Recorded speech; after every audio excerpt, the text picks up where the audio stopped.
Photorealistic cinematic shot, 35mm film grain. A small, weathered wooden hiker shelter in the middle of a dense, snowy pine forest at twilight. Warm, inviting orange light spills from a single window onto the blue snow. Massive ancient trees surround the cabin. Heavy snow falling, no people visible. Atmosphere, cozy but ominous liminal space, hyper-detailed texture of wood and snow. 8K resolution, moody lighting. R16 to 9. The coordinates flickered. The satellite signal was weak in this ravine. But the odometer didn't lie. I was at mile 403.8. If the old man was right, the phantom shelter should be just ahead. Just 0.2 of a mile, roughly 400 yards. 400 yards of darkening forest. I picked up the pace. My trekking poles clicked against the rocks, hidden under the snow. Click, click, click. I needed to find it. I needed walls. I needed a roof. Because the wind was changing. It wasn't just blowing anymore. It was howling. A low, mournful sound that seemed to come from the throat of the mountain itself. And then, I smelled it. Before I saw anything, I smelled it. Wood smoke. Faint, acrid, undeniable. It cut through the crisp scent of snow like a knife. Someone was here, or someone had been here.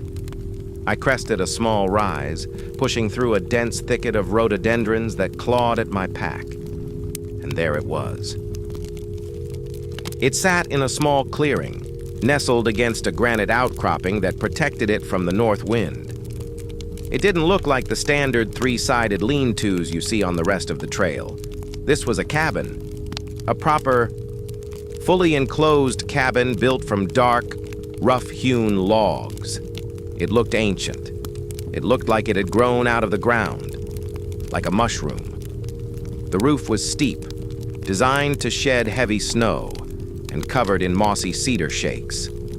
There was no light in the single window. The chimney, made of river stones, was cold. The smoke I had smelled must have been a ghost scent, or old soot dislodged by the wind. There was no one here. I was alone at mile 404. I stopped at the edge of the clearing. I should have felt relief. I did feel relief. But I also felt hesitation. The cabin sat there, silent, dark, and waiting. It felt like a heavy stone placed in the center of the woods. I took a breath, stealing warmth from the air, and stepped forward into the clearing. The snow was deeper here, untouched, pristine. No footprints led to the door. Whatever had visited this place last had come a long time ago. I reached the heavy wooden door. It had no handle. Just a leather strap passed through a hole. I gripped the freezing leather.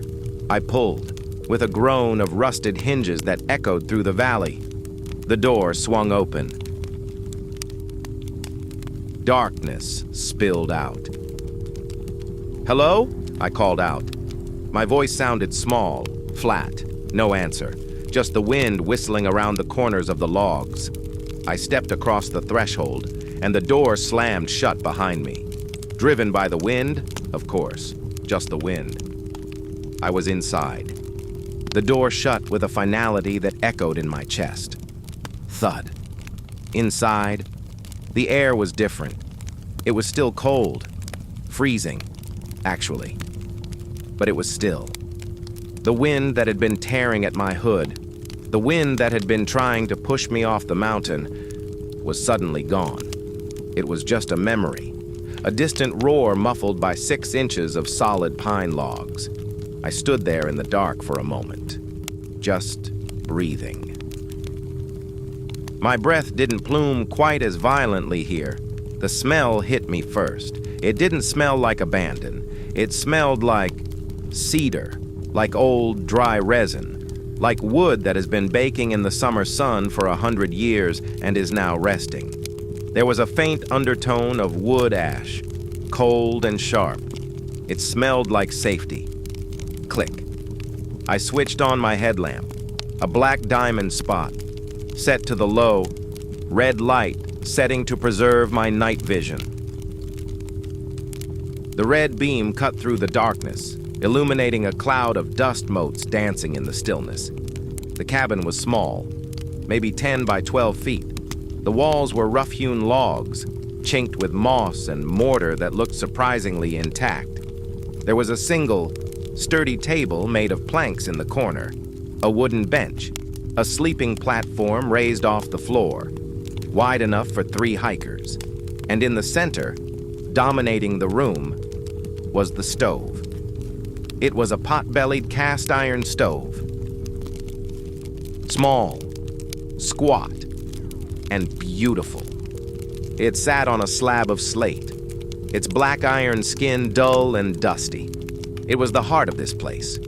I dropped my pack on the floorboards. Thump. The sound was heavy, satisfying. The release of 42 pounds of pressure from my shoulders was almost physical ecstasy. I rolled my shoulders, feeling the blood flow back into the trapped muscles. First priority, heat. I knelt before the stove. The iron door was heavy. I pulled the latch. Screech. Inside, the firebox was clean. Someone, a saint whose name I would never know, had left a small pile of dry kindling and a stack of birch bark. The hiker's code. Always leave it better than you found it. I took a match from my waterproof case, a storm-proof match with a thick head of sulfur. Scritch, hiss, flare. The flame caught the birch bark instantly. The oily skin of the tree curled and blackened, snapping with tiny pops. Snap, snap, snap. I fed the fire. Small twigs first, then thicker branches I had gathered in my pack's outer pocket earlier that day. The draft caught. Whoosh. The sound of the air being sucked up the chimney was the most comforting sound I had ever heard. It was the sound of the cabin coming alive.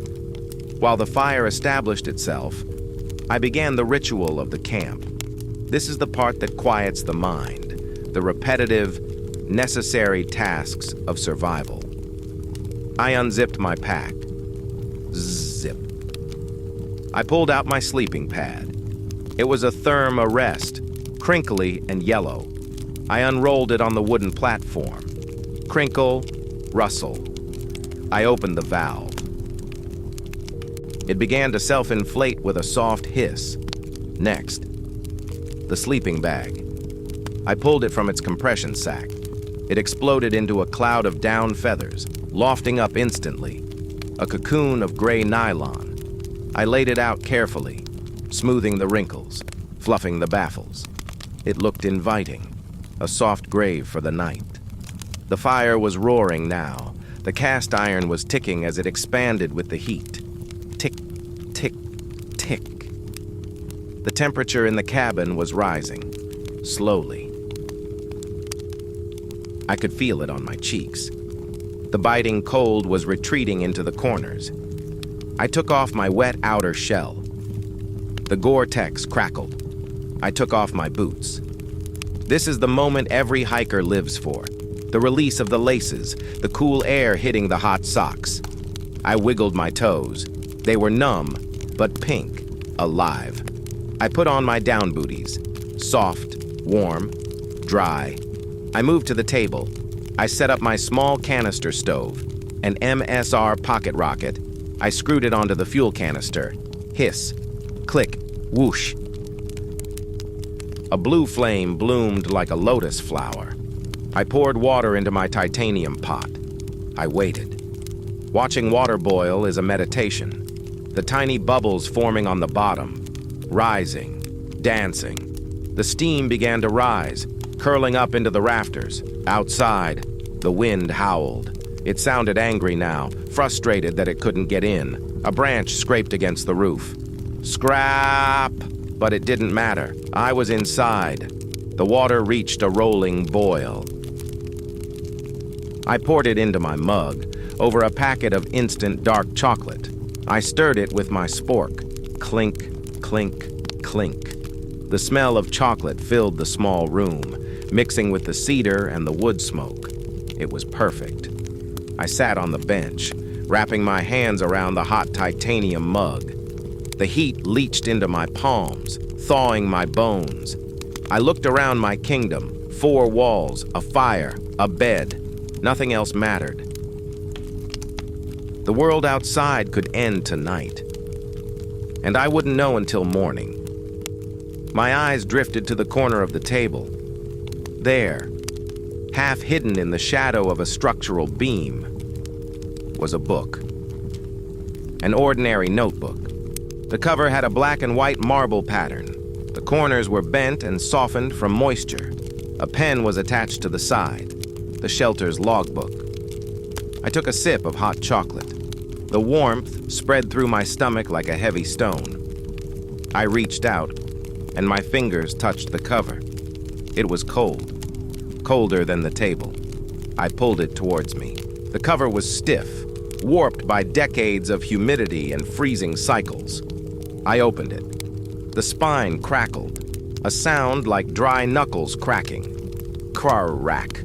The smell of old paper rose up, musty, acidic, like a library in a basement. It mixed with the smell of my hot chocolate, a strange perfume of comfort and decay.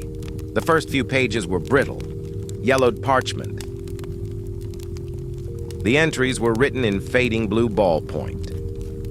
June 14th, 1998, read the first one. Dave and Mike, through hiking Sobo. Rained for 3 days straight. My boots are soaked through. Saw a black bear near the spring. If you're reading this, leave some wood for the next guy. Peace. I smiled. A ghost from 25 years ago. Dave and Mike. I wondered where they were now. Maybe sitting in an office somewhere. Their knees bad. Their packs long sold at a garage sale. But here, in the ink, they were still young, still wet, still hiking. I turned the page. Russell. September 2nd, 2005. Sarah J. The mice in this shelter are bold. One tried to steal my trail mix right out of my pack. Beautiful sunset, though. The silence up here is heavy. Normal. Everything was normal. Just a record of passing souls. A guest book for the lonely. I took another sip of chocolate. The warmth spread to my toes. The fire popped in the stove. A sudden crack that made me jump. Just a sap pocket in the wood. I turned a chunk of pages, skipping forward in time. The paper became whiter, newer. The ink changed from ballpoint to gel pen to Sharpie. October 12th, 2023, last year. Name is unrecognizable. Scribbled out. Came up the north face. The snow is early this year. I don't like the way the trees lean in this clearing. It feels watched. I'm moving on at first light. Not sleeping here. I paused. Watched. I looked up from the book. My eyes went to the single window. It was just a square of black glass, reflecting the interior of the cabin, reflecting the fire, and my own face. I couldn't see out, but something outside could see in. I forced my eyes back to the page.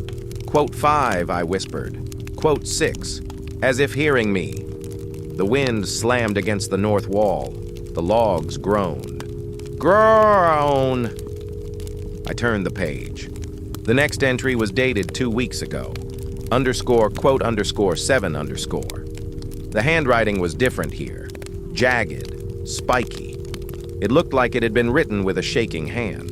The pressure of the pen had torn through the paper in places. Quote 8, 3 days. I looked at the wood pile in the corner. It was surprisingly well stocked. Had someone restocked it since then? I read on. Underscore, quote, underscore 9, underscore. My heart gave a single hard thud against my ribs. Thump. I looked at the window again. The reflection of the fire danced on the glass. Orange tongues of flame licking the darkness. Was that a shadow behind the reflection? A shape standing just at the edge of the light? No, just the trees, just the night. I looked back at the book. There was one more entry. It was on.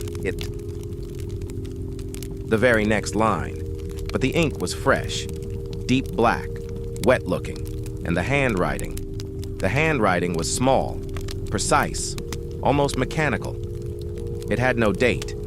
It just said, quote 10. The blood drained from my face. My hands went cold, numb, dropping the temperature of the mug. I didn't move. I didn't breathe. My eyes slowly, agonizingly, lifted from the page.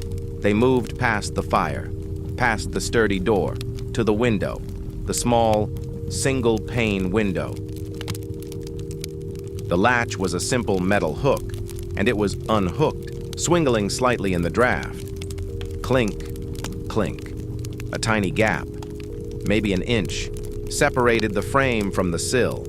The cold air was bleeding in, and in that gap, in that 1 inch of darkness, something pale was pressing against the glass. My hand moved before my brain could process the fear.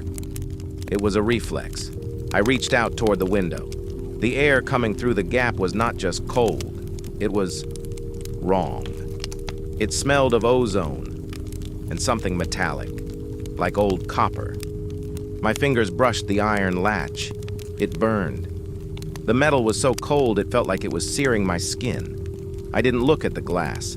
I didn't look at the pale shape pressing against it. I just pushed. With a grunt of effort, I slammed the window shut.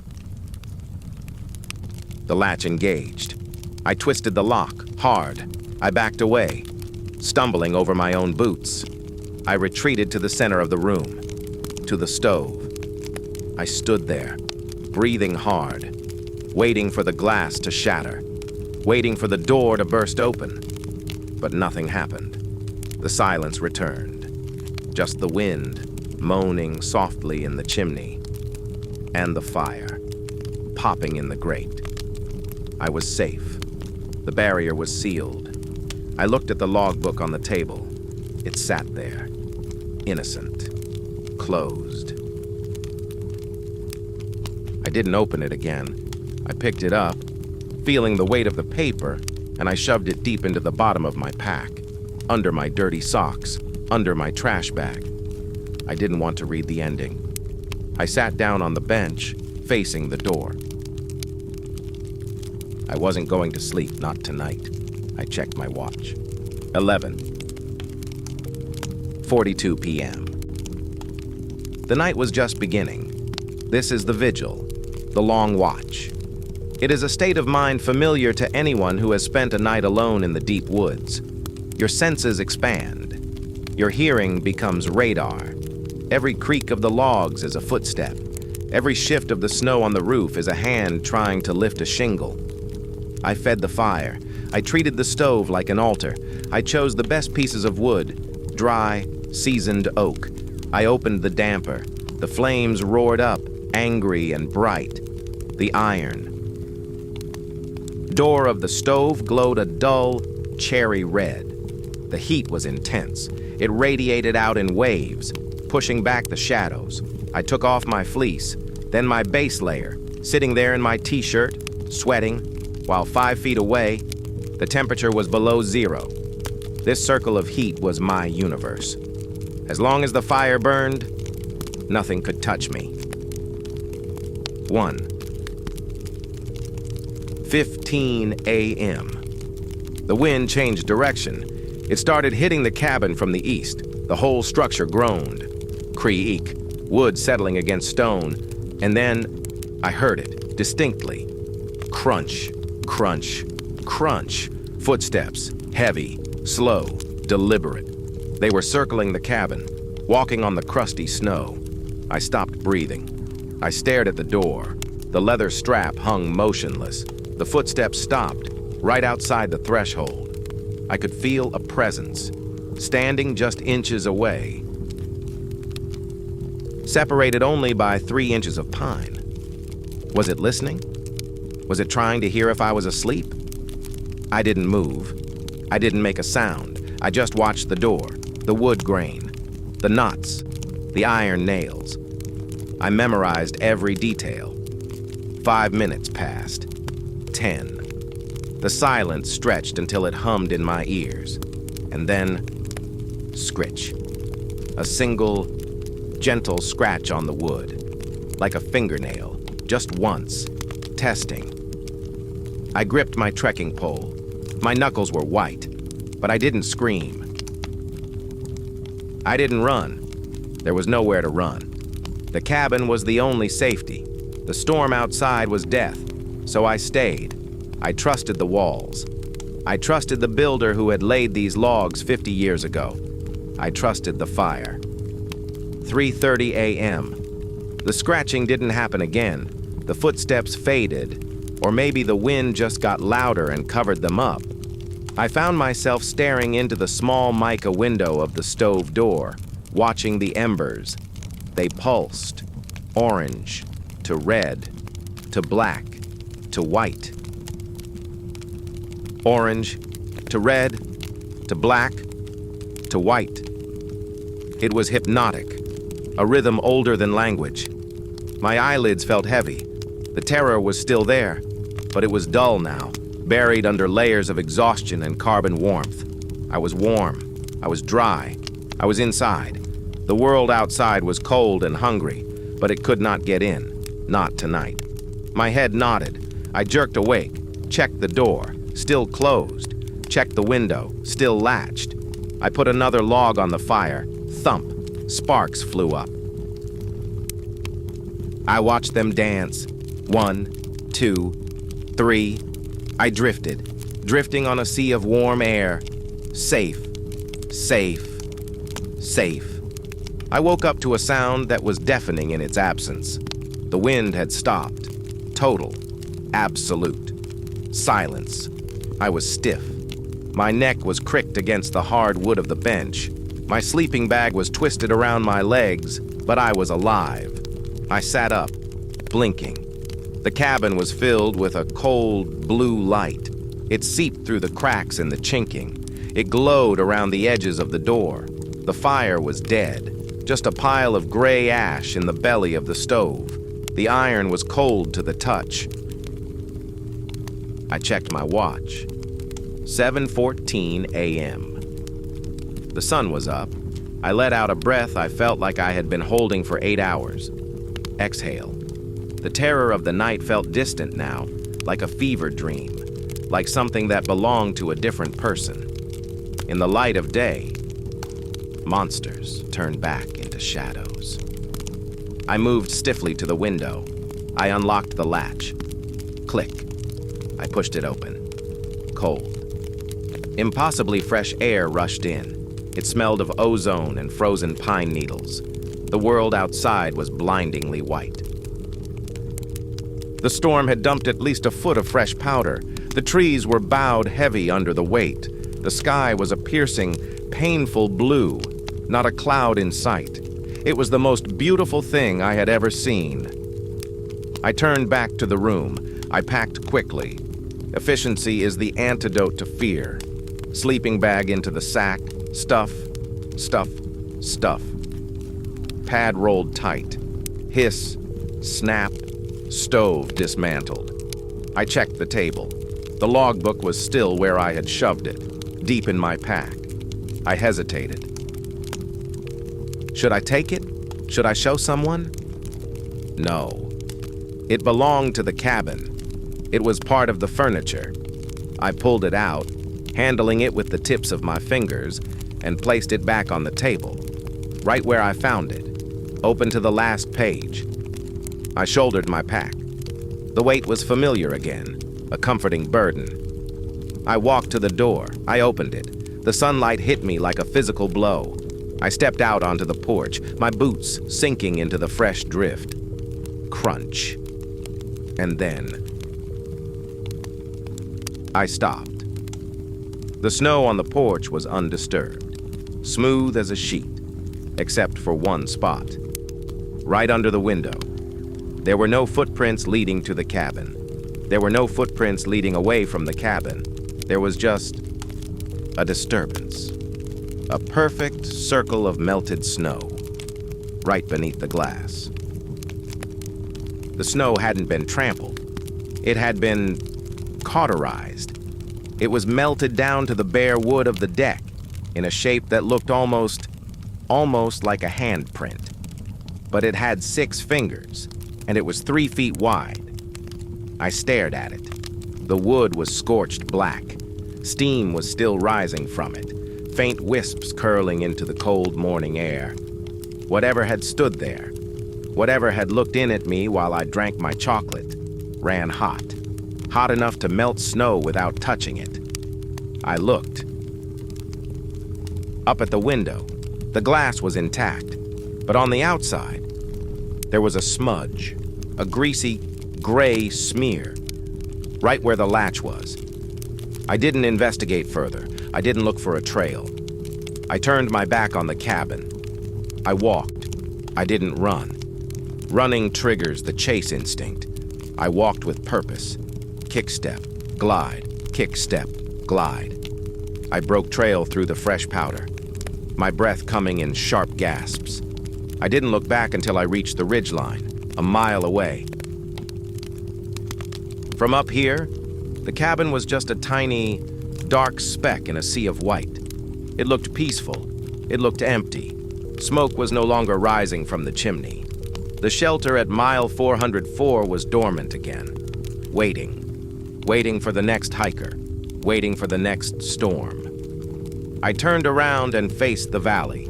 The trail ahead was clear. The sun was warm on my face.